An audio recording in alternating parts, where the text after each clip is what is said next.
How closely do you watch big speeches by Donald Trump? Mr. Speaker, the President of the United States.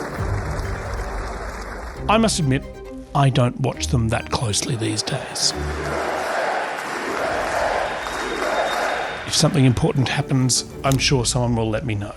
Well, thank you very much, everybody. It's really an honor.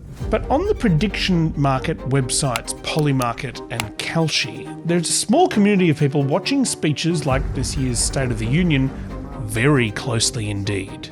See, both those websites offer what's called mention markets, where people can bet on what Donald Trump will say during his speech. Speaker Johnson, Vice President Vance, First Lady of the United States.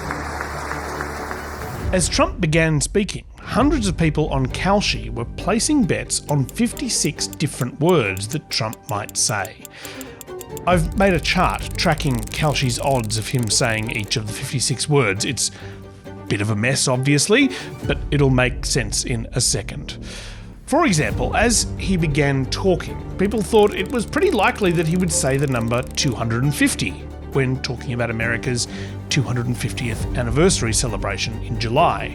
And what do you know? The 250th anniversary of our glorious American independence. There you go.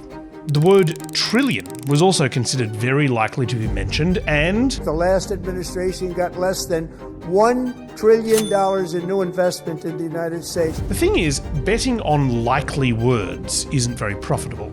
If you put $100 on trillion as he was getting up to speak, you would have made a profit of $2. The big money is in more unlikely words, like would Trump say no, no, no, as in the word no repeated 3 times consecutively? Before the speech, bettors thought that there was a 24% chance of him saying that, so a $100 bet on it would get you a profit of $316. You'd be quadrupling your money. But now we're winning too much, and I say, no, no, no, you're going to win again. Some words considered essentially a sure bet, like coal, he didn't say at all. But the thing about speeches like this is Trump isn't just riffing for 108 minutes. There is a speech written for him. It is loaded into the teleprompter for him to read. The guy who does that is named Gabriel Perez. He has been working for Donald Trump ever since Trump's 2016 presidential campaign staff found his company VIP Prompters on a Google search for Teleprompters New York.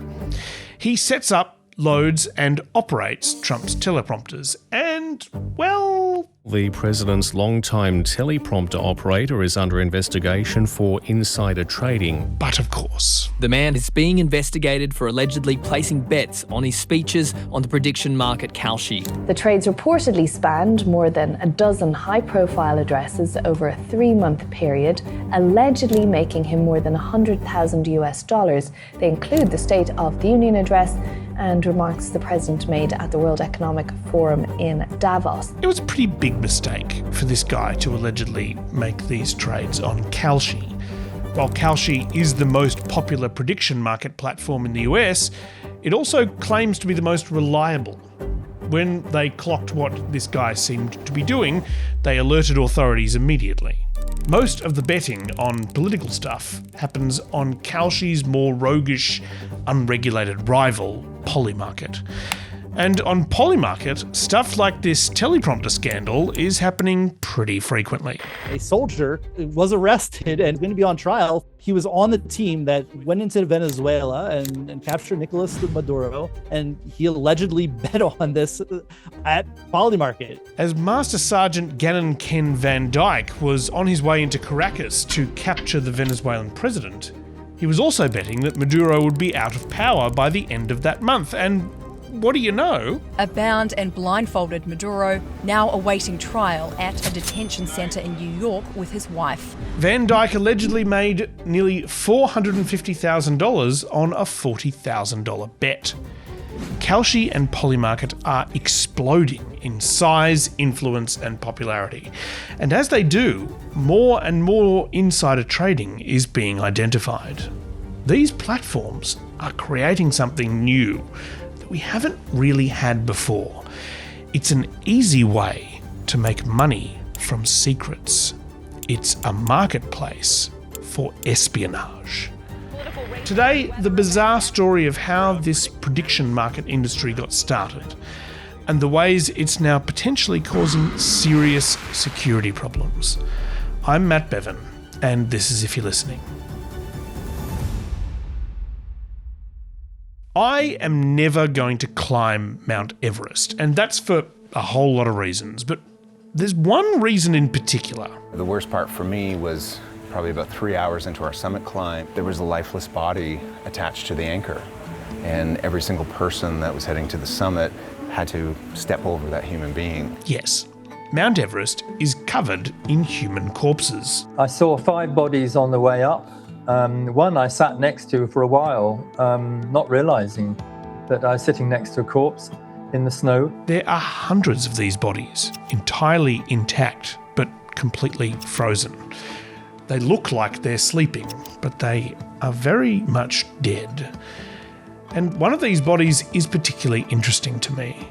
Up near the summit is the body of an Irishman named John Delaney. Joining us from Dublin via telepresence, Intrade CEO John Delaney. John, thanks so much and great to have you with us. He was the boss of the company Intrade, which gained a lot of attention about 20 years ago for its apparent ability to predict the future. Wouldn't you like to predict the future? Like who will be the next president? Well, there's a website that makes more accurate predictions than any I've ever come across. Intrade was a betting website. It enabled people to place bets on the outcome of all sorts of events. Obviously, you can bet on political races, weather events, everything around the world on your website. Delaney was a regular on business news channels like CNBC, talking about what his members were betting on. About a month ago, the market was trading at around 48, less than a 50% probability that the US would enter recession in 2008. Earlier today, it reached an all-time high of around 75. He pitched his website as not only something that people could use to make money, but something that people could use to help predict the future by harnessing what he called the wisdom of crowds. When you aggregate information from a very diverse, large community or crowd of people, then typically the information that you aggregate has the opportunity to be smarter than any one individual. Intrade became the world's largest prediction market, which was a deliberately chosen phrase to differentiate it from a gambling website, which in America is heavily regulated. Delaney argued that his company was different from traditional gambling operations because there was no house. In traditional betting, people bet against a licensed bookmaker, whereas on Intrade, the users were just betting against each other. But US regulators weren't convinced. The trouble is, betting like this is ripe for corruption. When you're betting on sports or election results, the outcome is generally inherently unpredictable. But when you bet on the outcomes of things that a few people already know, it starts to get a little weedy.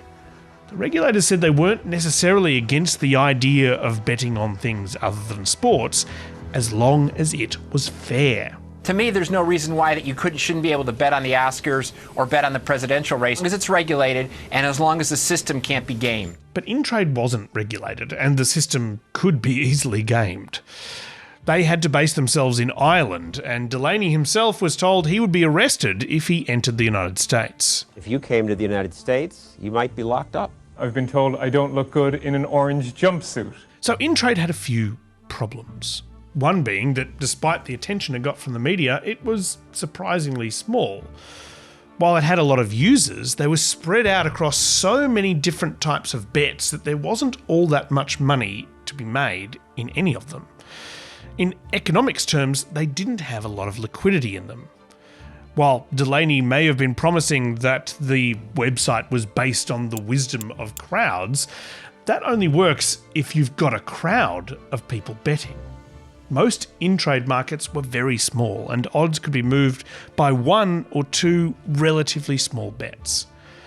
Another problem was the money. While Intrade was handling a lot of money, transferring it through their system and to and from their users, it wasn't actually making very much money. So how do you solve these problems? Well, becoming a white-collar criminal is definitely an option, and it seems that John Delaney did just that when he started to transfer money out of the accounts of people betting on his site and into his own. A bit more than $2 million in total was apparently pilfered. But before anyone found out what he was up to, Delaney joined a Russian expedition to climb Mount Everest and died 50 metres from the summit. The following year, the company collapsed. Intrade is leaving the US market. The decision was announced on the 26th of November in a letter to US account holders. Intrade cited regulatory concerns and mounting legal pressure in their decision to pull out. So, that's the story of the OG prediction market company Intrade. Polymarket and Kalshi are incredibly similar to their Irish predecessor, apart from a few tweaks to try and fix some of Intrade's inherent issues. Kalshi is essentially just Intrade, but based in America and extremely transparent with government regulators. They gleefully dob on people they suspect of any sort of dodginess. Polymarket, though, is technically based in Panama for legal reasons, but its bosses live in the US, lobbying government officials and regulators in an effort to stay in business. To fix the small liquidity and revenue problem, Kalshi and Polymarket have been spending hundreds of millions marketing themselves to Americans in order to try and pull in users. Both Polymarket and Kalshi have used outlandish marketing tactics to cut through, including giving away groceries and AI-generated ad campaigns. Kalshi lets you legally trade on anything. And the marketing seems to be working. The industry is worth, more than $20 billion a year in the US, despite the fact that it barely existed just a few years ago. And both companies have taken steps to stop unscrupulous Irish mountaineers from raiding their tills. Kalshi has invited regulators to examine their books, and Polymarket has enabled users to trade directly with each other using cryptocurrency. So Polymarket and Kalshi have addressed most of the issues that led to the downfall of Intrade, which is great. But Polymarket in particular has created an entirely new problem. See, by allowing people to trade with cryptocurrency, they are letting people make money anonymously. And that promise of anonymity is inviting some people into the market that really shouldn't be there. With that in mind, I want to introduce you to a Polymarket user whose handle on the website is Magamyman. See, while Polymarket does allow users to set up anonymous accounts, the activity of each of those anonymous accounts is available publicly on the internet for anyone to look at.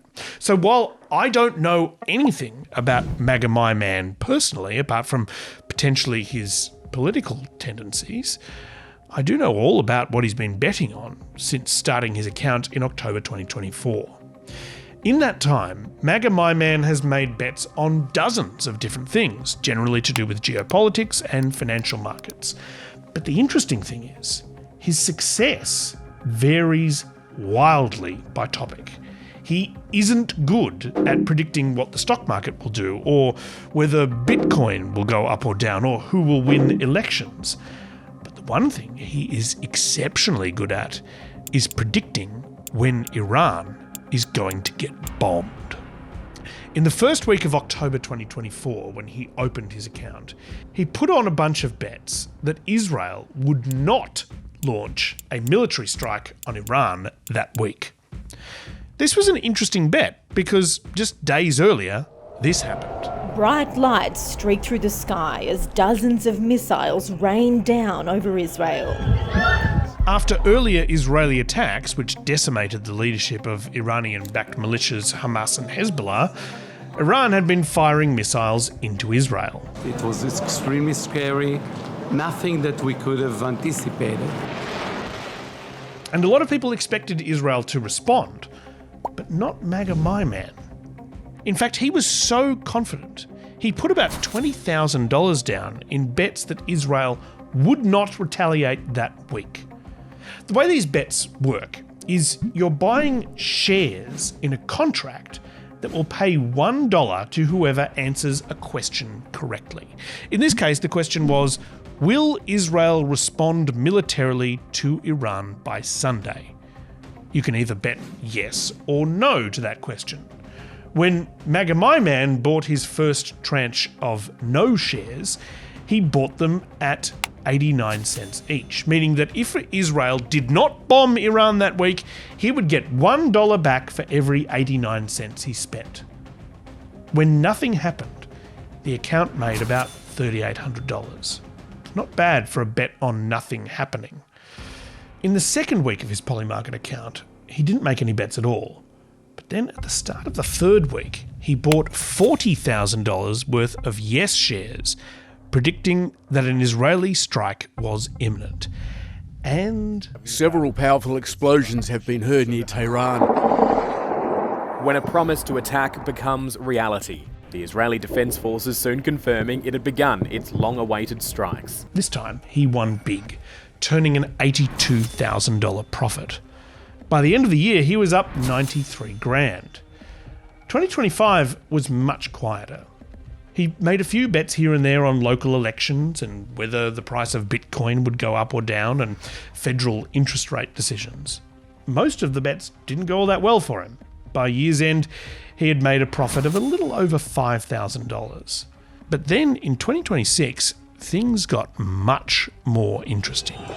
When news reports started circulating about the Iranian regime killing thousands of protesters on the streets of various cities.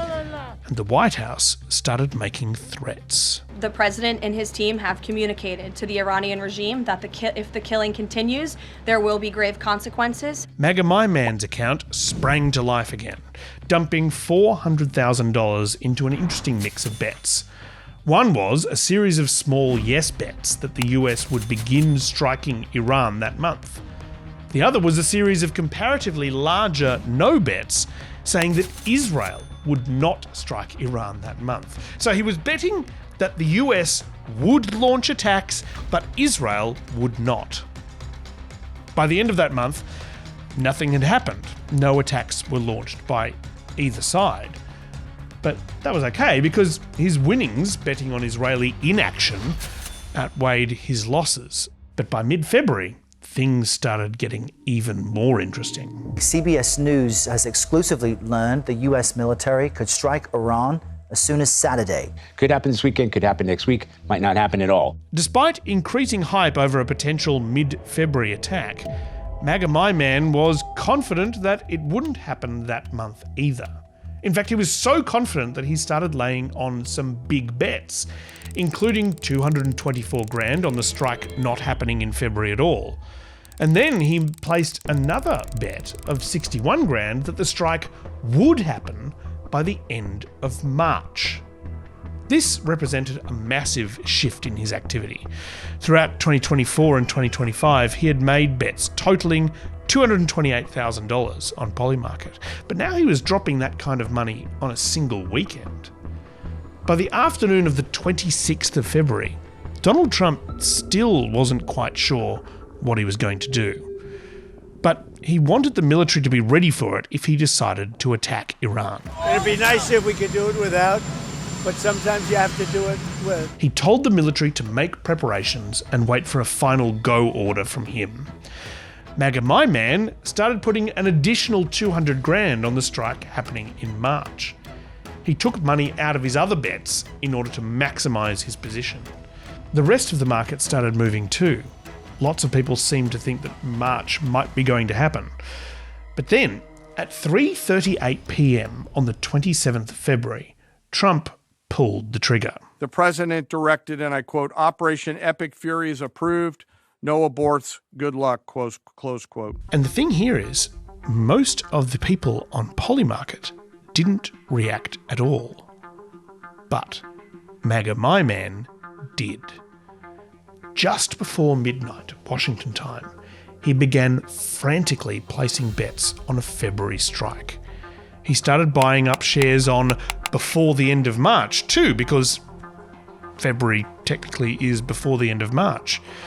Over a period of half an hour, he dumped an extra 100 grand into a market that had no idea that anything was happening. As dawn crept up across the Central Command AOR, the skies surged to life. More than 100 aircraft launched from land, sea, fighters, tankers, airborne early warning, electronic attack, bombers from the states, and unmanned platforms, forming a single synchronized wave.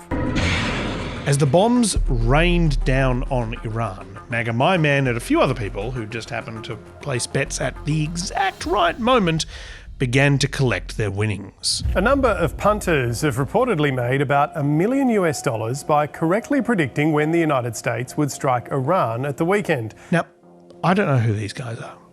Maybe they work in intelligence agencies. Maybe they work on US military bases. Maybe they work in the White House itself. We don't exactly know, but we could kind of take a guess about why people might have suddenly decided to bet a lot of money on that. Understandably, there were a lot of questions about how these folks managed to get so lucky. But as of July 2026, nobody has been charged in relation to this. And you might say, well, maybe Magamyman is just really good at this stuff. But when you look at his account in its entirety across all of the trades that he's made over the last couple of years, it seems like there are two entirely different people making the bets.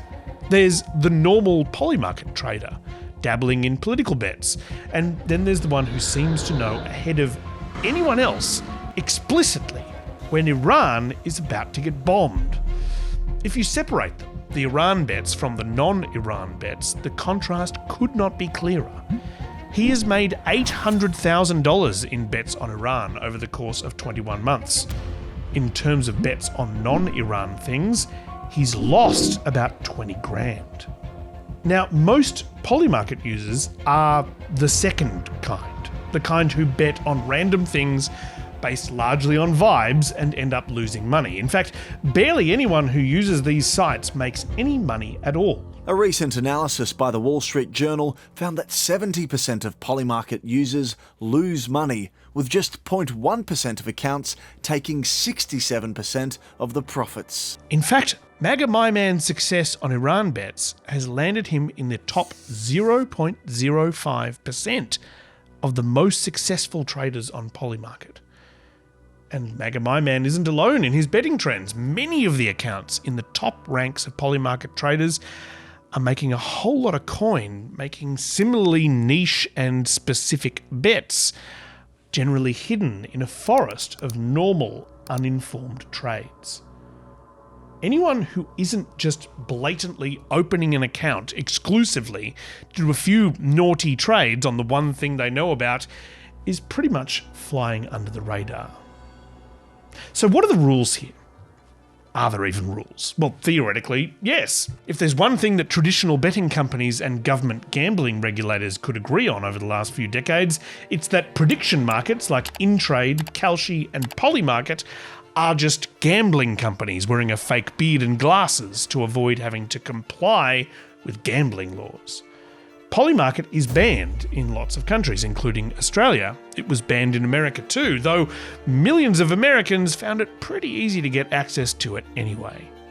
In 2024, under the Biden administration, the boss of Polymarket found himself in a bit of legal hot water. Hot topic of the hour, the CEO of Polymarket, New York City home, raided by the FBI. But under the Trump administration, things have changed, and Polymarket doesn't seem to be having nearly as much trouble. Investigations into Polymarket launched under the Biden administration were quietly dropped in 2025, and I'll let you take a few guesses why. Donald Trump Jr. is an advisor to both Polymarket and Kalshi.